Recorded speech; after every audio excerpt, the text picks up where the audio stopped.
salaamaaleykum dalee na jàmm ci seen UK show tey nag sunu thème ñu ngi ko jëmale ci thème actualité bi nga xamante ni moo xew fan yi muy Black Lives Matters Black Lives Matters nag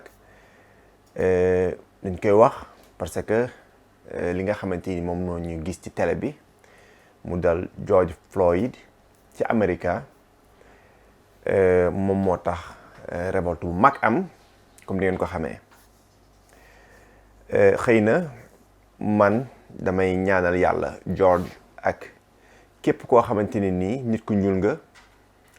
ku ñu mës a oppressé ak képp koo xamante nii doo nit ku ñuul ngay naar chinois sénégalais ak foo mën a nekk ngay weex ñépp la seen dund maata voilà kon li nga xamante ni moom moo ne ci àdduna bi ñun ñëpp la concerné boobu ba léegi nag ñi nga xamante ni ñoom ñooy acteurs les voix porteurs ñi nga xamante ni ñoom ñooy citoyens simple yi wàcc nañ ci mbedd mi kaas léegi nag bu ñu jugee fii dañ ko méttiloo ba pare ñaanal leen yàlla sunu boroom dimbali leen ba métit bi ñu souffrir fii ci àdduna yi bañ ko souffrir ci alaaxira fan nañu jëm ñun fan nañu jëm en tant que société fan nañu jëm en tant que africain d'origine yoo xamante ni ñu ngi dëkk ci réewul tubaab bi mais aussi fu ñu jëm ñun en tant que les africains yi nga xamante ni ñu ngi soqeekoo wala ñu dëkk Afrique defe naa ñoom seeni condition c'est une réflexion de suñu situation kon ni ñu koy waxee fi nga xamante ni moom la ñu jàppe nit yu ñuul yi dafay reflété wu ci li nga wala réflexion wu fi nga xamante ni ñun nit yu ñuul yi suñu continent fan nañu toll ci échelle puissance mondiale yi puisque ñun dooy xool ci puissance mondiale yi nga xamante ni ñoom ñoo fi nekk ñun africains yi dafay mel ni ñoo ne ci suuf ñeneen ñëpp nekk suñu kaw moo tax amuñu pouvoir amuñu influence léegi nag man foofu laay waxee sama gis-gis wala sama analyse ginnaaw bi ma métti lool li nga xamante ne nii moom moo xew America di ñaanal ñi nga xamante ni ñoom la ndogal mi dal yàlla suñu borom xaar leen ci àjjana wala dimbali leen ci forme bu mën a doon mais ñun ñi nga xamante ni ñun ñooy dere nit ku ñuul ki ñoom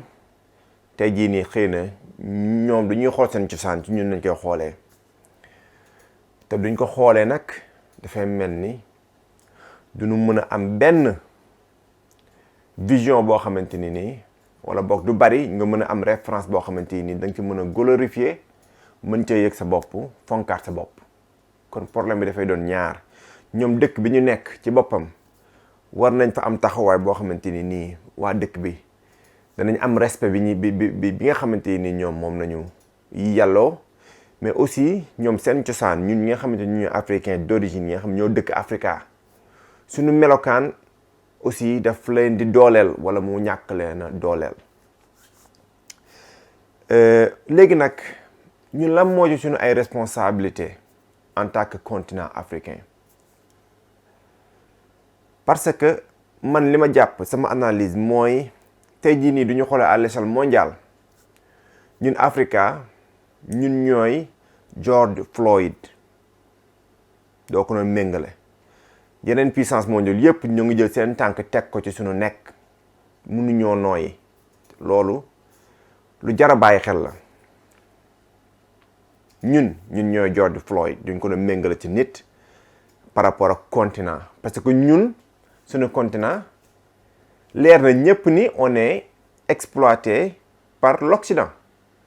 ak yeneen puissance mondiale yépp léegi nag méthode gi kooku jaratu la wax fu ñu jëm ak nu ñuy fexee ba génn ci loolu moo jara waxtaane léegi nag man am naa benn cadeau bu rëy bi may jox ñi may déglu ñépp kenn du ñëw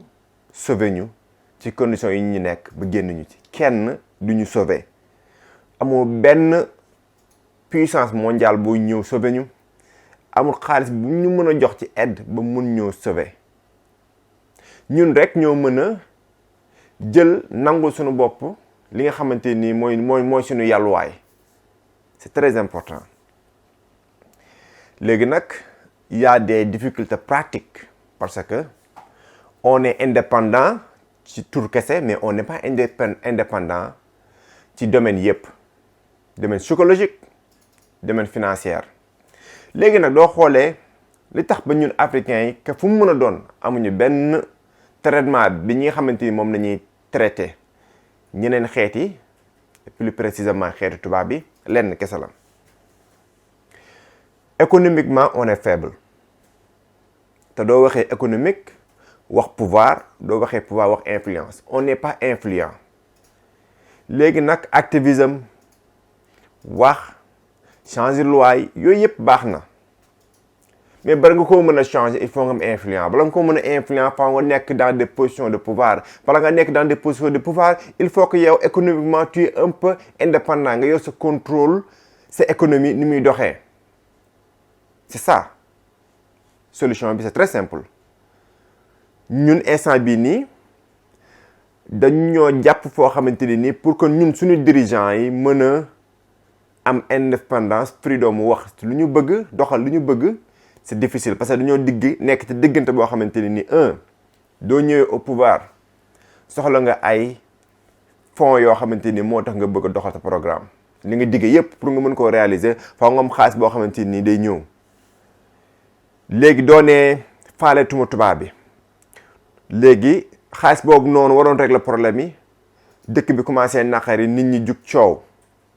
nga am problème crise sociale boobu noonu ñëw dal sa kaw ñu wàcce la te bëggoo ñàkk nguur gi. léegi nooy def ni ngay def mooy bàyyi ñu dëggate la jiital la nga jël xaalis boobu noonu nga ñëwaat sa dëkk. léegi doo ñëwee sa dëkk nooy def xaalis boobu noonu loolu tamit problème la. ñun du ñuy xool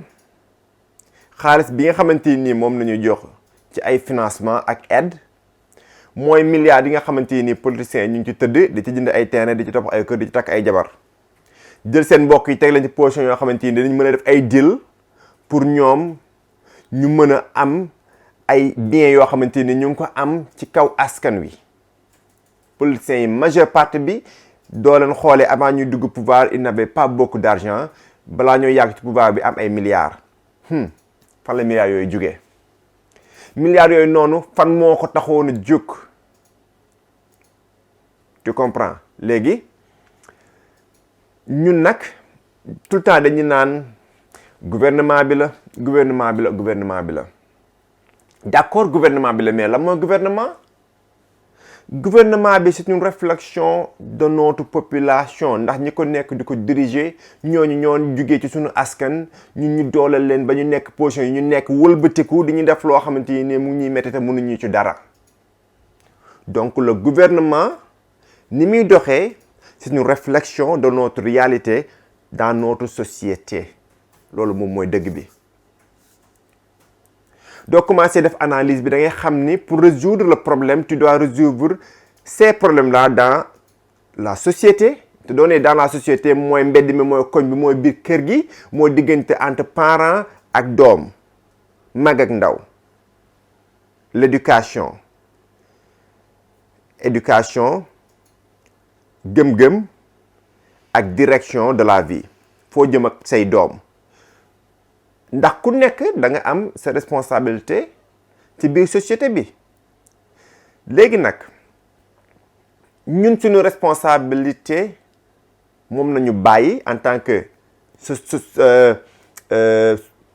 une personne individuelle dans la société. te loolu li ma ci jublu mooy tu acceptes d'être corrompu. yow yaa ngi perpétuer corruption. gëmoo ni liggéey baax na, mën nga cee tekki, jàng bi da nga koy sàggane. loolu lépp doo ko boolee nag yaa ngi sàcc, yaa l'injustice, lu la neex def, duñ ne règlement yi nii la war a demee nga ñëw jalgati ko nuyoo boobu ñuy wax continuer am li nga bëgg. du ñu waree rang nga war a respecter population yi fi ñu war a ran ba nga xamante ni corruption du mën a am yow yaa indi corruption yi parce que yow yaa ngi jël xaalis dem jaar ci ginnaaw joxe ñu jël la avant ñëpp parce que noonu la dëkk bi doxee. kon ñun ñi nga xamante ni suñu responsabilité est engagée directement pour ñu mën a stopper corruption bi nga xamante ni moom mooy law ba ci gouvernement bi ñun suñu bopp ñun ñoo koy perpétuer. Après on dit quoi au gouvernement amuñu dara lu ñu war a wax gouvernement bi du fekkee ñun action yi ngay jël en tant que le Sénégalais lambda yow tegoo ko ci yoon t'as rien à dire bu fekkee gouvernement bi mu ngi jalgati. L'hypocrisie nag mooy ñun dañuy jalgati du ñu gis ni ñun li ñuy def moom mooy répertorier c'est les conséquences de nos actions non mais gouvernement bi du jalgatee après nga jug yooxu génn ci mbedd mi toj lépp ni gouvernement bi la non du gouvernement bi. Gouvernement bi il est là pour xaw a gérer li xew ci dëkk bi à sa manière mais y a des choses yoo xamante ni nii c'est responsabilité yow sénégalais bi yow la engagé directement il faut qu'on commence à réfléchir de cette manière là noonu la ñu war a commencer xalaat what am I doing now today that affect the consequences what's happening in the country again dëkk lan laay def tey. nan laa def tey jii nii ba nga xamante ni moom moo participer ci ni dëkk bi doxee parce que gouvernement pays c'est un ensemble d'individuels te ku ci nekk yaa ngi def jël ay décisions di doxin boo xamante ni moom moo multiplier wu exponentiellement pour wane ni dëkk bi doxee.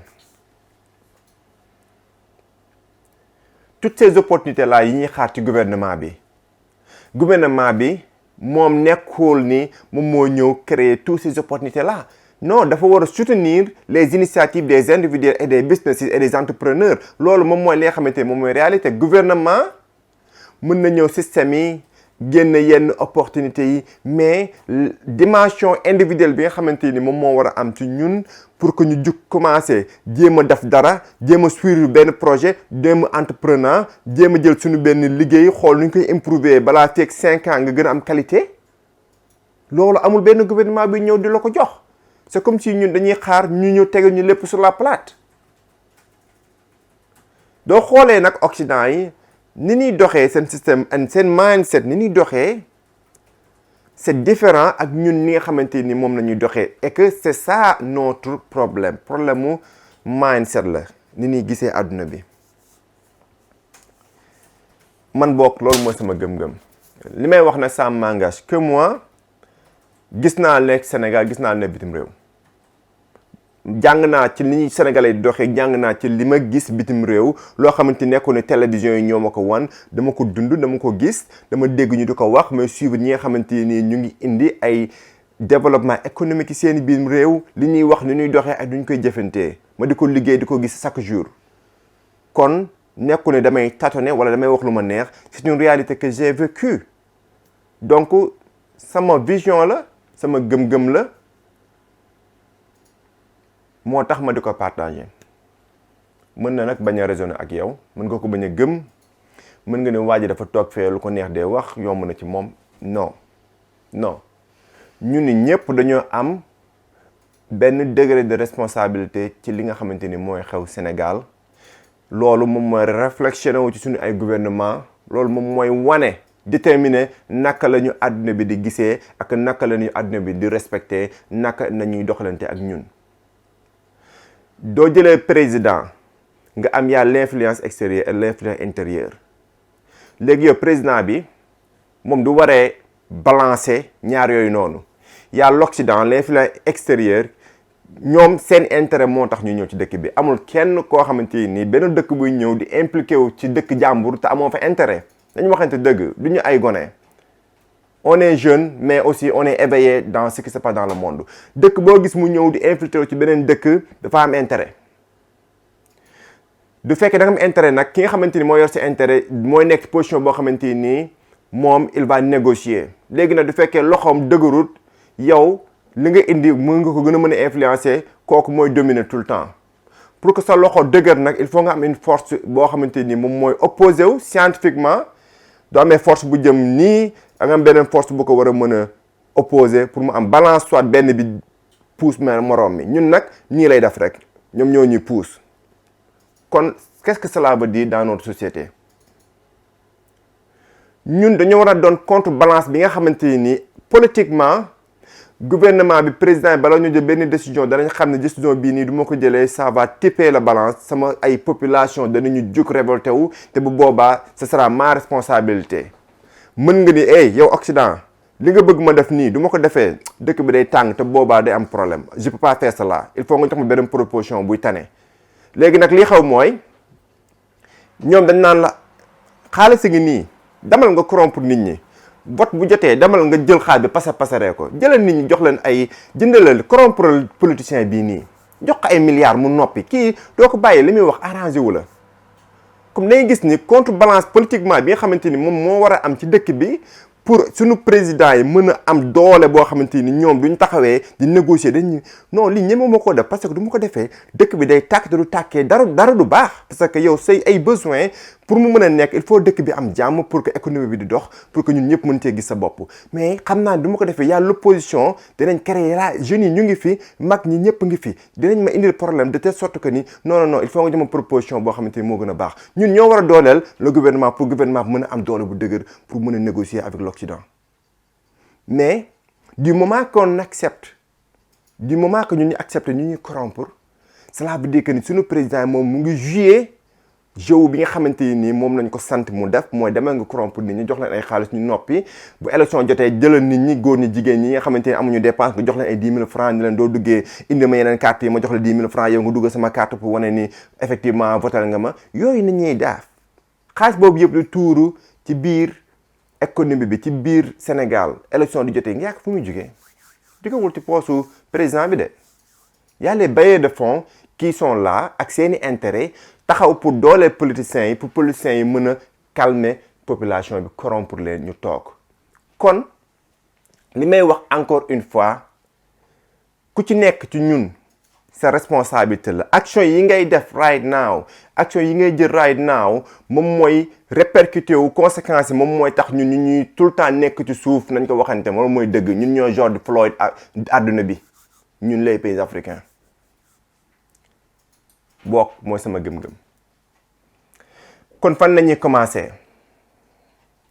il faut que ku nekk nga waatal sa bopp xoolaat sa bopp action yi ngay def est-ce que action yi ngay def ça représente dignement